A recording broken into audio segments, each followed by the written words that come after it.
आप लोगों का बहुत बहुत स्वागत और अभिनंदन करता हूं। दोस्तों, जैसे कि कल की वीडियो में हमने आपको पढ़ाया था प्रेसिडेंट की power and duties. Power and duties में हमने देखा था कि पार्लियामेंट के पक्ष में क्या कार्य होते हैं। इसके बाद हमने देखा था राष्ट्रपति ऑर्डिनेंस जारी कर सकता है। इसके बाद हमने देखा था राष्ट्रपति की क्षमादान शक्तियां। अब हम देखेंगे राष्ट्रपति की इमरजेंसी पावर।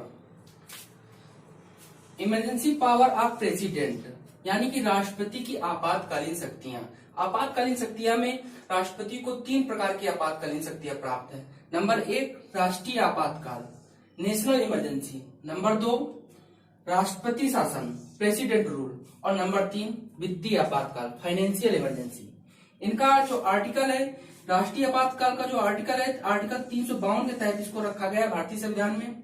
और राष्ट्रपति शासन को आर्टिकल 356 के तहत भारतीय संविधान में रखा गया है।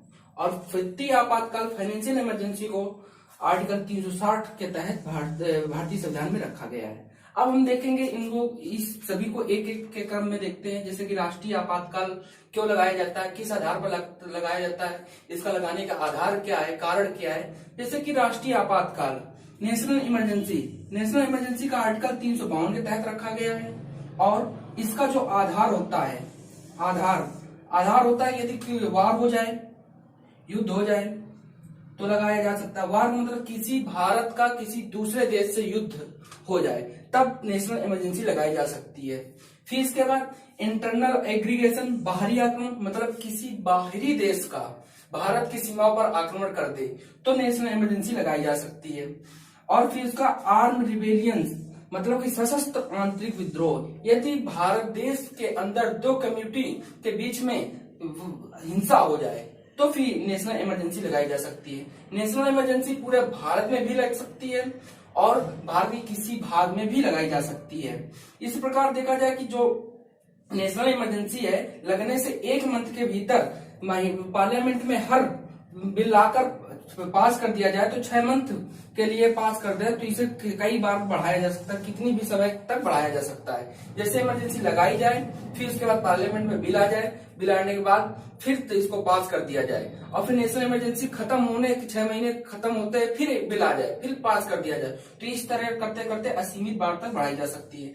नेशनल इमरजेंसी भारत में केवल अभी तक 3 बार लग चुकी है। देखो कब लगी, जब 1962 में इंडिया और चाइना वार हुआ था तब लगी थी।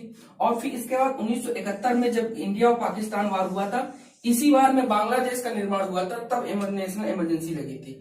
इसके बाद इंदिरा गांधी जब प्रधानमंत्री थी तब एक बार लगी थी, आंतरिक अशांति के उसमें लगा दी गई थी इमरजेंसी। यह इमरजेंसी तो किसका गलत था लगाना उद्देश्य, लेकिन लगा दी थी। 3 बार इमरजेंसी भारत में लगी है। इसके बाद ये इमरजेंसी राष्ट्रपति तो लगाता है, लेकिन एक चीज ध्यान रखना, राष्ट्रपति तभी लगाता है कैबिनेट की सलाह पर। कैबिनेट सलाह देगा लिखित तौर पर तो ये नेशनल इमरजेंसी लगाई जा सकती है। इसका जो आधार होता है, आधार क्या होता है राष्ट्रपति शासन लगाने का?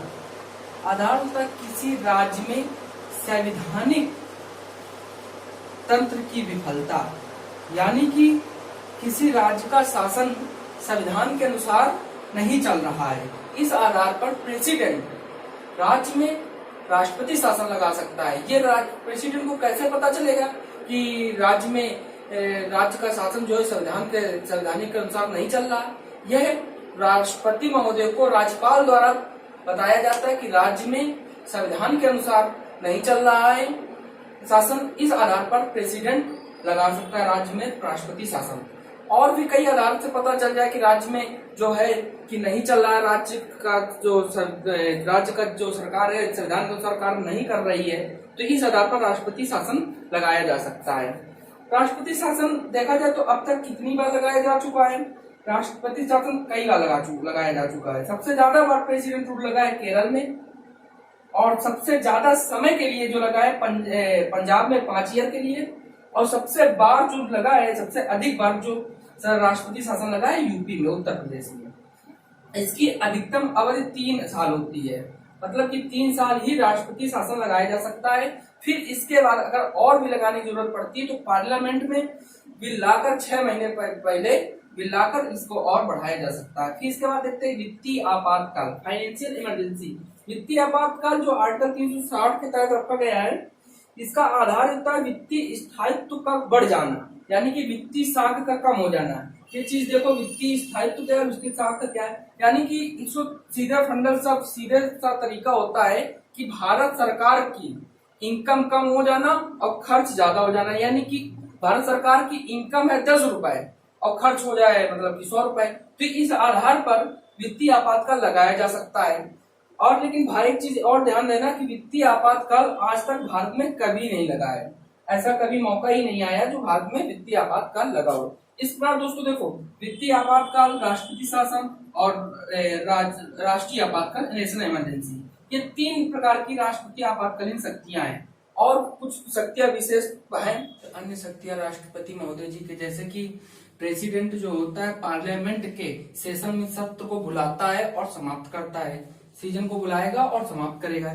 इसके बाद प्रेसिडेंट जी जो होते हैं, जो लोकसभा एंड राज्यसभा दोनों में, जैसे लोकसभा में 2 एंग्लो इंडियन को मनोनीत करते हैं और 12 राज्यसभा में कला, साहित्य, विज्ञान और समाज सेवा से आए हुए व्यक्तियों को मनोनीत करते हैं।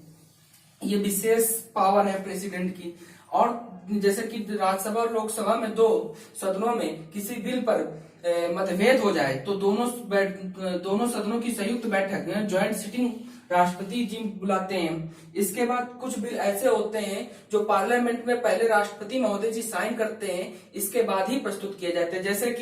जैसे कि मनी बिल में पहले ही राष्ट्रपति महोदय जी साइन कर देते हैं, तभी बाद में अब हम लोग देखते हैं कि राष्ट्रपति महोदय नहीं करते हैं साइन, को करना ही पड़ता है। जब पहले ही कर दिया तो बाद में करने की क्या जरूरत। और फाइनेंस बिल में वित्त विधेयक, फिर इसके बाद टैक्स से रिलेटेड कोई बिल होगा उस पर ही पहले साइन कर देंगे। फिर किसी राज्य की नाम क्षेत्र सीमा परिवर्तन संबंधित कोई बिल होता है तो राष्ट्रपति महोदय जी पहले ही अगर साइन कर दिया तो ये प्रस्तुत होता है लोकसभा राज्यसभा में, अन्यथा नहीं प्रस्तुत होता है। इसलिए ये बिल ऐसे हैं जो राष्ट्रपति महोदय जी पहले ही साइन कर देते हैं। संविधान संशोधन विधेयक, ये विधेयक जो होता है इसमें भी पहले ही साइन कर देते हैं। और विशेष एक और वो होता है कि जैसे कि भारत का राष्ट्रपति जो होता है वो तीनों सेनाओं का सर्वोच्च सेनापति होता है।